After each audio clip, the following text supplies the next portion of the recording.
A síndrome do herói na ascensão social. Há um silêncio incômodo que atravessa a vida de quem ascende socialmente. O que ninguém diz é que, depois de receber o diploma da universidade pública, especialmente através de políticas de ações afirmativas, o sujeito não apenas sobe na estrutura social, ele é puxado de volta. Essa força que o arrasta não é apenas econômica, é simbólica. Chamo de síndrome do herói a lógica imposta, interna e externamente, ao indivíduo não branco que ascende socialmente e se vê responsável por sustentar emocionalmente e financeiramente a família e a comunidade de origem. Não por escolha, mas por culpa inconsciente. Essa culpa não nasce da riqueza, mas da ruptura. E a sua origem está do que eu chamo de hipótese do trauma da pobreza. A história que se conta sobre a ascensão social pela via da educação no Brasil costuma terminar com a formatura. Mas os dados mostram que a trajetória está longe de se encerrar ali, e especialmente para pretos, pardos e indígenas. Em 2018, o ano em que me formei, pela primeira vez estudantes pretos e pardos representaram a maioria nas universidades públicas, 50,3% frente a 49,7% de brancos. A conquista, resultado direto das políticas de ações afirmativas, foi celebrada como um marco histórico. Inclusive, no meu discurso como orador, citei que ela oculta um desfecho desigual em relação aos filhos da classe média. Podem conferir no meu canal do YouTube se estiver disponível. Mesmo com o diploma superior, a renda média de pessoas negras segue significativas e inferior em relação a pessoas brancas com o mesmo nível de escolaridade. Estudos revelam que homens negros com ensino superior chegam a ganhar 33% menos que homens brancos com igual formação. Essa diferença não pode ser explicada apenas por variáveis de mercado. Ela é estrutural, histórica e indica que o mérito não basta. Mais grave ainda é o dado silencioso. Negros e pardos, mesmo após concluir o ensino superior, carregam maiores responsabilidades financeiras e intergeracionais, apoiando familiares que permanecem em situações de vulnerabilidade. Esse fenômeno, documentado amplamente nos Estados Unidos, é subnotificado no Brasil, mas não menos presente. A ausência de políticas públicas de redistribuição faz com que indivíduos não brancos passem a operar inconscientemente como instrumentos de compensação familiar. Ou seja, eles substituem o Estado na função de garantir a sobrevivência dos seus. Essa exigência carregada na pele, na memória e no afeto impede que a nossa ascensão se consolide. Nossa dívida simbólica com a origem, quando não elaborada, torna um freio subjetivo. Os dados mostram que o diploma não basta, mas a psicanálise mostra por que ele também pode pesar demais. Não basta a escravidão, não basta ter sido legalmente propriedade, ter sido lançado ao abandono um dia após a assinatura da Lei Áurea, sem terra, sem casa, sem sobrenome. O sujeito negro que ascende hoje, mais de um século depois, ainda é convocado a garantir com sua própria força a sobrevivência dos seus. Como se a dívida histórica da escravidão fosse nossa. Como se a reparação, que deveria ter vindo em forma de política de Estado, pudesse ser improvisada por quem já carrega no corpo e na memória as marcas de uma história que não lhe deu nada. Enquanto descendentes de imigrantes europeus receberam terras, incentivos, proteção para se estabelecer-se, os negros e sobreviventes do genocídio indígena foram condenados a inventar sozinhos a própria subsistência. E agora, quando um deles escapa, é como se tivesse que carregar todos os outros nas costas. Essa lógica não é só injusta, ela é perversa, porque desloca para o indivíduo aquilo que foi institucionalmente recusado por séculos. A síndrome do herói é também isso, o efeito subjetivo de uma reparação negada, que exige que o filho da escravidão seja, ao mesmo tempo, a vítima e o agente da reparação que o Estado nunca assumiu. A ascensão social, para nós, os sujeitos não brancos, que veio da pobreza, não é apenas um movimento vertical, é um atravessamento psíquico que traz à tona um tipo específico de angústia, a de ter deixado os seus para trás. Esse sentimento, embora muitas vezes indizível, não é individual. atual. Ele é efeito de uma herança intergeracional marcada por vulnerabilidade material e emocional, privação pulsional, escassez material e sobrevivência coletiva. Nas classes populares, a sobrevivência depende de uma ética comunitária em que tudo é compartilhado: comida, roupa, espaço, afeto. Essa lógica da partilha imposta pela escassez se internaliza no sujeito como a matriz de vínculo com o outro. Ao ascender, esse sujeito rompe com a lógica da sobrevivência, mas não rompe com a estrutura psíquica da obrigação. É aí que nasce a síndrome do herói. O sujeito se vê responsável por salvar os que ficaram.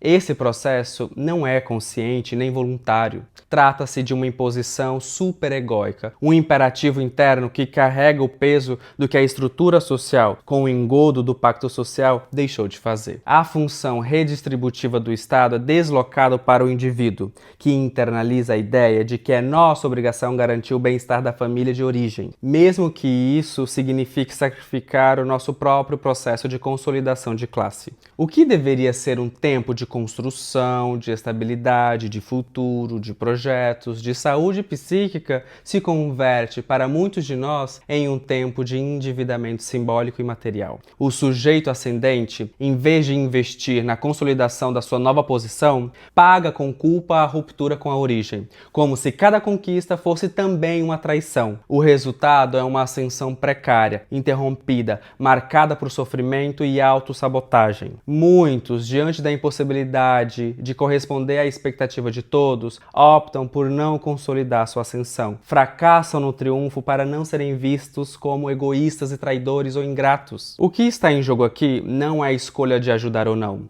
mas a impossibilidade subjetiva de dizer não sem se sentir que está cometendo uma falta imperdoável. Essa impossibilidade é o que eu chamo de síndrome do herói. A pobreza não é apenas uma condição econômica. Ela é uma estrutura psíquica que molda o desejo, o corpo e o laço social. O sujeito que nasce e cresce na escassez internaliza um modo específico de relação com o mundo. Tudo que é vital está sempre em falta. Daí emerge uma ética da partilha forçada, não como escolha moral, mas como dispositivo de sobrevivência. Na infância marcada pelo trauma da pobreza, não havia brinquedo que fosse seu, alimento que fosse suficiente, tempo que fosse exclusivo. Tudo era de todos porque não havia o bastante para ninguém. Isso cria uma economia psíquica do desejo fundada na privação. O gozo não vem do que se tem, mas do que se compartilha, ou, mais precisamente, do que se renuncia. Quando esse sujeito ascende socialmente, especialmente pela via da educação, onde o mérito é tratado como redenção, ele carrega consigo um conflito estrutural não resolvido, o de ter alcançado algo que não pode ser inteiramente usufruído. A ascensão, quando não é acompanhada por um atravessamento simbólico do trauma, não gera liberdade, mas dívida.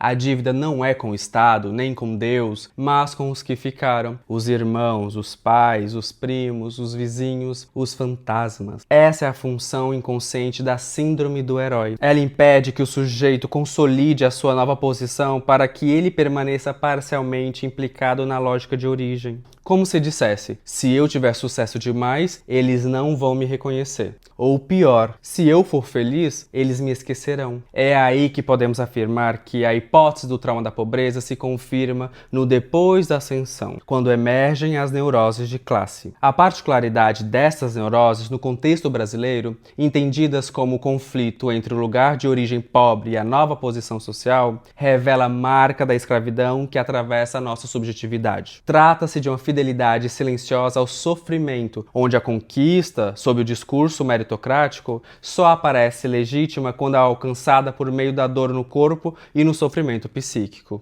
E essa fidelidade se atualiza no apoio financeiro compulsivo, na recusa de estabilidade, na vergonha de ter conforto. O sujeito que ascende sem elaborar essa lógica interna não se permite realizar-se plenamente. Paga com o próprio desejo o preço da ascensão. Por isso, muitos dos nossos fracassam no auge, não por incompetência, mas por lealdade inconsciente. Uma lealdade que só com uma análise profunda da historicização do sujeito, com o tempo e com o atravessamento, pode fazer ceder. A ascensão social, especialmente pela via da educação, não deveria ser uma penitência, Mas, para quem veio da pobreza, ela frequentemente se torna. Não basta vencer as estatísticas, é preciso sobreviver à culpa que a vitória carrega. A síndrome do herói é o nome que dou a esse lugar onde o sujeito se vê condenado a pagar com a própria estabilidade o fato de ter desejado outra coisa além da pobreza. Não há resposta fácil, e nenhuma política pública, por melhor que fosse, daria conta da travessia psíquica que isso exige. É por isso que a minha proposta é coletiva, mas também é íntima. Faça análise, enfrente a angústia, sustente o incômodo de ter desejado algo diferente, elabore o que você está fazendo com o que você conquistou e o que ainda deseja fazer com o que falta. Porque se você não souber onde você quer chegar, corre o risco de seguir ganhando mais sem nunca ter nada. E esse nada, no fundo, pode estar ali só para justificar uma culpa que não é sua. Garanta os seus sonhos, viaje, mude de país, compre sua casa, viva a classe média, viva bem, viva estável e lembre-se do óbvio. No avião, primeiro você coloca a máscara de oxigênio em si, só depois ajuda o outro. Viver bem custa caro e não só no dinheiro, mas na psique. Há um custo psíquico na ascensão social. Estabilidade é conquista. Estabilidade precisa também ser defendida. Você pode nunca poder ajudar do jeito que gostaria. E talvez isso seja o mais difícil. Mas se um dia puder, pergunte ao outro o que ele deseja, não o que ele espera de você. Ajude de forma concreta, objetiva. Um curso, uma conta, uma meta. Não um salário fixo que você inventou como se eles estivessem passando fome, quando na verdade estão vivendo as suas próprias vidas, como sempre fizeram. Aquela vida já não é mais a sua. E isso, eu sei, dói. Mas é assim. Esse luto pode ser atravessado e elaborado. E, infelizmente, a ascensão social não é para todos. Esse desejo foi seu. E você não precisa ser punido por ter desejado outra coisa. A ascensão social não é fruto de um desejo isolado, mas de um atravessamento de uma estrutura que só cedeu porque foi confrontada por lutas coletivas de emancipação social. A síndrome do herói também opera nesse ponto cego onde o sujeito acredita estar cuidando dos outros, quando na verdade está tentando evitar a própria angústia de ser deixado para trás. Porque o excesso de cuidado, proteção e presença não nasce apenas da generosidade, mas de uma tentativa desesperada de garantir que ninguém o abandone. Ela está ancorada tanto nas éticas das classes populares da partilha forçada, quanto na fidelidade alienante do grupo de origem, da qual seremos eternamente exilados de classe. Ao fazer todos dependerem de si, o sujeito mantém viva a fantasia de que a sua importância o protegerá da solidão e da perda.